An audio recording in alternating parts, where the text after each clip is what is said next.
Pozdravljeni, z vami sem Minka Gantar in danes vas povabim na kavo. A veste, zakaj sem se odločila, da tole posnamem? Ker imam tako zgodbo glede te moje kave. Zadnjič mi je ena gospa napisala, katero kavo pijem. Pač pijem črno kavo, turško. In se me pa drži ena kava že pol življenja. In sicer, ko sem bila še v službi, sem iskala nekaj za dodatno delati in sem našla nekoga, ki ima svojo pražarno. Jaz sem razmišljala, tako kavo pijemo vsi, jaz grem po kavo, nekaj malega zaslužim in je to to. No, in sem dejansko začela v službi prodajati kavo. No, in potem ta kava, ko sem zaključila službo, sem v bistvu še vedno mislila, da bom to prodajala, da bom od tega živela. Na koncu ni bilo iz tega nič, ampak sem še vedno imela pol za svojo porabo. Ko mi je pa zmanjkalo kave, sem pa rekla, zdaj bi pa jaz rabila enega dostavljavca kave. In se pojavi nek gospod na vratih in je potem začel on dostavljati to isto kavo. Leta in leta je hodil vsak mesec in vsak mesec sem kupila pri njemu kavo. In enkrat pride na vrata, prinese ravno tako zlato embalažo in to je Rino kafe. V glavnem priporočam, naša slovenska, v bistvu pražarna, ni naša kava, ker nimamo, ampak v glavnem slovenska proizvodnja. In v glavnem, a veste, zakaj delam? Rada delam za naše domače reklamo. No, in da vam povem naprej zgodbo. Kaj se je zgodilo pol? Pride ta gospod na vrata, spet ima zlato embalažo in pravi, to je isto. Jaz gledam, sem rekla, ne mi govori, da je to isto, tukaj nekaj ni v redu. Ja, to je isto. In sem zaznala laž. Sem rekla, lejte, vi lahko trdite, da je to isto, pač zlata embalaža, ampak gor piše čist neka druga pražarna v Radovljici, ne mi tega govoriti. In nisem kupila. In logično, potem mi je zmanjkalo kave, grem v trgovino in tam 5 metrov kave. In vsa nesrečna, razlagam tej ubogi trgovki, ki je bila tam, sem rekla, lejte, ne vem, katero kavo pa vi pijete, katera kava je pa dobra, katero bi mi pa priporočali, nimam več dostavljavca kave. No, in isti dan se je pa zgodil, da tam, kjer smo pač živeli, prišlo je do nekega nesporazuma in sem rekla, zdaj pa tako, zdaj pa dovolj, zdaj bomo pa poiskala novo hišo, zdaj se bomo pa preselili in v bistvu v tej pač odprem internet in na internetu pač poiščem. Zdaj moja kava vre. Bom pa naprej skuhala tole kavo. V glavnem, da vam razložim vse. In v glavnem, da se vrnem k zgodbi. Isti dan, se pravi, zjutraj razlagam trgovki v trgovini, kako bi rada to kavo, in pride kreš doma, vtipkam v Google, na lokaciji, ki je bila meni ljuba, pač hiše, ki se prodajajo. In rečem pač otrokom, a kdo z mano gre pogledat, kje bomo živeli? In ta starejša hčerka reče, grem s tabo. V avto se usedeva, v avto vzamem telefon, prvo številko, ki sem jo imela, pokličem in se pač oglasijo. Greva tja, greva v Besnico, pogledat hišo in kaj se je zgodilo. Ko gledam to hišo, ni bila primerna za našo družino, ampak vprašam, s čim se pač ukvarjata in pravi gospod, jaz tečem. Gospa reče pa, da je stevardesa in da zaradi tega prodajata hišo. In kakorkoli se potem pogovarjamo, se reka, pa vi za preživetje tečete. Mislim, lahko bi bilo to, da veste, sej Dušan Mravlje, pa še kakšen, pa Roman Kejžar, mogoče še nekdo drug, ki se s tekom preživlja. Je rekel, ne, drugače imam pa eno pražarno. Neka kakšno pražarno. Je rekel, Rino kafe. In dejansko sem prišla isti dan k temu človeku in mi je podaril par kil kave in še vedno zdaj uporabljam njegovo kavo. Tako da lejte. In se pravi, sem njihova stranka že od mojega 19. rojstnega dneva. Se pravi, že več kot 30 let pijem njihovo kavo.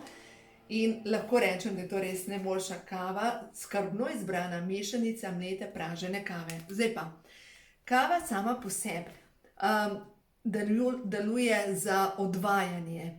Druga zadeva pa, s kavo si lahko naredite kopel in date noter malo soli pa malo kave, ker prav kava vsebuje rdečo prano in rdeča prana je pa za čiščenje sploh spodnjega dela telesa.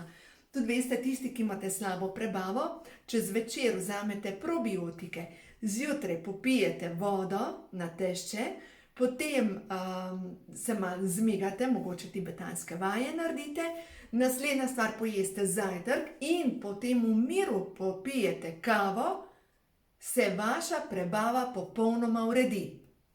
Zdaj pa naslednje vprašanje pa je, kava z mlekom, smetano in tako naprej. Glejte, kava sama po sebi je beljakovina, zato ker ko jo kuhamo, vemo, da skipi. Ko dodamo mleko, to ni škodljiva zadeva. Škodljiva zadeva pa nastane, ko dodamo noter smetano. Tako da v glavnem, vse, kar je smetane, ne paše v našo kavo, najboljše pa, če pijemo pač grenko. Ljudje nekateri pač dodajajo noter tudi umetna sladila.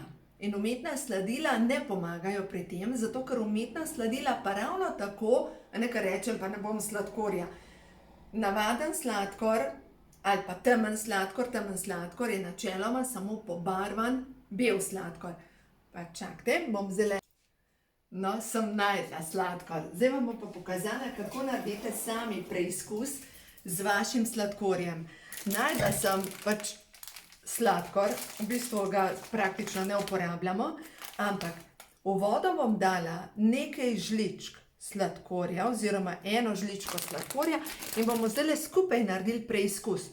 Če je to navaden, vidite, da je rumen, da je rjav sladkor, če pomešam in postane bel, čakajte, sem to, da vidim, gledajte, vidite, voda se je obarvala rumeno, od spodaj, kaj je ostalo, bel sladkor. Vidite, hočem vam samo to povedati, da je to obarvan bel sladkor, to, kar mi kupujemo kot kao zdrav sladkor. Tako da ne nasedati, po večini je to bel sladkor, vidite, kaj nastane, tukaj od spodaj vidite bel sladkor pa rumena voda. Še barvo zraven kupite. Druga zadeva so pa umetna sladila. Umetna sladila, pa človek reče, pa saj nima sladkorja, saj lahko uporabljam. Ne. Kakor telo dobi informacijo sladkorja, se sproži delovanje trebušne slinavke, trebušna slinavka izloči inzulin, inzulin pa povzroči, da čez dobro uro, 2 uri dobite tisti naval slina in kaj sladkega, sladko. Zato nobeno sladko ni pametno in kar pomislite, otroci, dokler jih ne navadimo na sladkor, ne zahtevajo sladkorja, je to tako. Ko jih pa navadimo na sladkor, pa ne pijejo več grenkega čaja oziroma čaja brez sladkorja. Tako da brbončice so samo razvajene, 3 tedne rabijo na novo navado, tako da če boste 3 tedne vztrajali, brez da sladkate, boste videli, da se bo avtomatično zgodilo, da vaše telo ne bo več zahtevalo sladkorja. In še ena stvar, recimo, jaz danes, zdaj to čas, ko sem dala na pavzo, sem že skuhala mojo kavo. Če mi nekdo skuha sladko kavo, enostavno me kar zruka. Enostavno me zruka, ker nisem več navajena uživati sladko kavo. Včasih sem dala v skodelico kave tudi po 2 žlički sladkorja. Kar pomislite. Naslednja zadeva, še ko sem ravno pri sladkorju. Razne gazirane pijače, ki vsebujejo 0% sladkorja. To je vse, noter so umetni ojačevalci okusov in ti umetni ojačevalci okusov dejansko povzročajo še večjo željo po sladkem, približno po 2 urah. Tako da vse tisto zero pa tako naprej, stran s tem. Naslednja stvar, kar moramo tudi razumeti, da začnemo brati deklaracije. No, zdaj, ko smo ravno pri sladkorju. To pomeni, če že kupite neko tekočino, pogledate gor, koliko ima ogljikovih hidratov in piše od tega sladkorjev. Zdaj bom pa spet dala na pavzo in grem pogledati, če imam kakšno steklenico oziroma kakšno plastenko Coca-Cola ali pa kakšne druge take pijače. No, najdla. Šveps. Glejte, če pogledamo deklaracijo, piše, se pravi ogljikovi hidrati, od tega sladkorji piše na 100 gramov, se pravi 100 mililitrom, to je na 1 deci, pride 4,6. Na 2 deci pa pol, pa pride 12 gramov sladkorja. Noter je 13% sladkorja. Se pravi, zdaj, da si boste lažje predstavljali, 5 gramov sladkorja je ena vrečkica, ki jo dobite poleg kave, če recimo greste kavo popiti v gostilno. Na 1 deci je noter skoraj 1 pakelc sladkorja, ki ga dobite poleg kave. A si lahko predstavljate? 5 gramov sladkorja je ena ta velika žlica na 1 deci. Pa si človek reče, ja, pa piše gor 0%.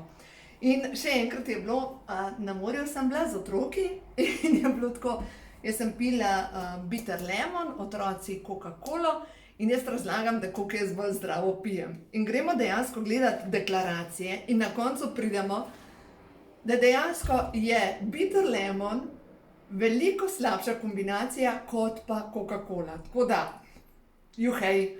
Tako da v glavnem najboljše je naročiti, če gremo ven, limonado brez sladkorja, da ne pijemo samo vodo, tako da, ali pa recimo čaj, grenki čaj, v glavnem vsakemu primeru, pa še to zdaj, ko smo pa ravno pri čajih.